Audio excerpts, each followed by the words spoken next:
को आज एक्सरसाइज 3.3 का क्वेश्चन नंबर 7 देखेंगे हम। और इसके अंदर सबसे पहले हमारे पास 216, इसका अगर हम फैक्टराइज निकालते हैं तो 6 की पावर हमारे पास 3 आएगा। और ये 6 की पावर 3 आ गया और ये 2/3 ऑलरेडी यहाँ मौजूद है। और ये जो अंडर रूट है उसका 1/2 ये आ जाएगा।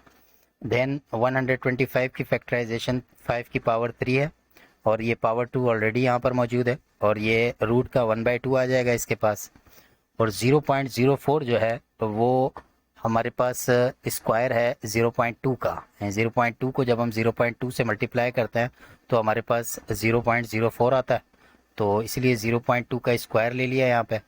और ये जो -3 है ये ऑलरेडी यहाँ मौजूद है और रूट का ये 1/2 हमारे पास आ गया। अब कैंसिल आउट करें, ये 2 से ये 2 कैंसिल आउट, ये 3 से ये 3 कैंसिल आउट, यहाँ भी ये 2 से ये 2 कैंसिल आउट, ये 2 से ये 2 कैंसिल आउट हो जाएगा। रिमेनिंग हमारे पास ये 6 बच जाएगा जो एज इट इज़ आ जाएगा। यहाँ पर ये 5 और ऊपर ये पावर 3 बचेगा, ये एज इट इज़ आ जाएगा। नीचे हमारे पास ये 0.2 के ऊपर पावर -3 बचता है और ये जो 0.2 है इसको डेसिमल से फ्रैक्शन में तब्दील कर लें तो पॉइंट हटाएंगे तो 1 आएगा नीचे, और पॉइंट के बाद एक डिजिट होता है तो 0 1 लगा देंगे, यानी ये 2/10 हो जाएगा। और इसको सिंप्लीफाई करेंगे, 2 1 ज़ा 2, 2 5 ज़ा 10, तो 0.2 हमारे पास 1/5 के बराबर है। तो इस 0.2 की जगह हमने 1/5 लिख दिया और ये जो -3 है इसको एज इट इज़ लिख दिया। अब ये 6 ये एज इट इज़ आ गया, ये 5 पे पावर 3 एज इट इज़ आ गया। नीचे ये जो 1/5 है इसका अगर रेसिप्रोकल लेते हैं यानी इसको 5/1 करते हैं या 5 को ऊपर लेके जाते हैं तो ये जो -3 है हमारे पास +3 हो जाएगा। तो हम 5 को ऊपर लेके गए, 1 को नीचे लेकर आए, तो और नीचे हम 1 लिखते नहीं हैं तो ऊपर जो 3 था माइनस का वो हमारे पास प्लस में हो गया और नीचे 1 लिखते नहीं है तो 5 के ऊपर जस्ट 3 आ गया। ये दोनों एक दूसरे हाथ से कैंसिल आउट हो जाएंगे और 6 हमारे पास आंसर आ जाएगा। फिर इसके बाद हमारे पास क्वेश्चन नंबर 8 है और क्वेश्चन नंबर 8 में भी थोड़ी ज़्यादा सिंप्लीफिकेशन है।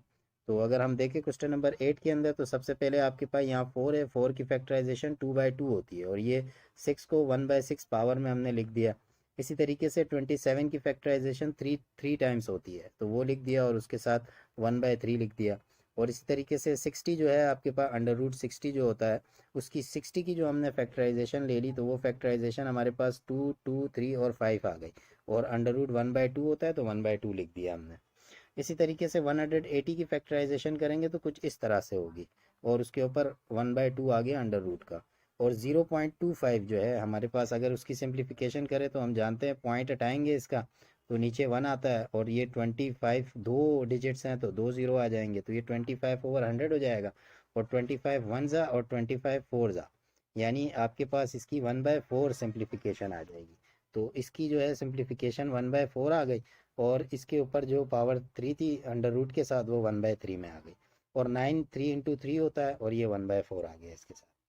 अब ये पावर सबस पे अप्लाई कर देंगे, यानी ये 2 की पावर 2 आ गई हमारे पास और इसके ऊपर ये 1/6 आ गया। फिर उसके बाद ये 3 की पावर 3 आ गई हमारे पास और इसके ऊपर 1/3 आ गया। फिर यहाँ पर 2 की पावर 2 के ऊपर भी 1/2 आ जाएगा और 3 के ऊपर भी 1/2 और 5 के ऊपर भी 1/2। तो ये 2 के ऊपर पावर 2 के ऊपर भी 1/2 आ गया, 3 के ऊपर 1/2 आ गया और 5 के ऊपर 1/2 आ गया।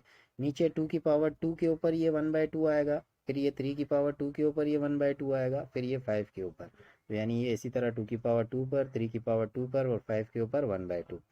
फिर हम ये जानते हैं कि जो 1/4 है आपके पास 1/4 4 हम जानते हैं 2 की पावर 2 होता है तो उसको 2 की पावर 2 लिख सकते हैं और फिर जब इसको नीचे से ऊपर लेके जाएंगे तो ये 2 की पावर -2 हो जाता है।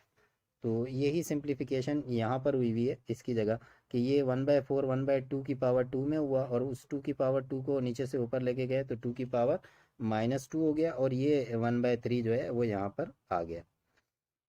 इसको यहाँ सिंप्लीफिकेशन में भी किया है कि ये 1/4 है आपके पास और 1/4 2 की पावर 2 फिर नीचे से ऊपर चला गया तो 2 की पावर -2 हो गया।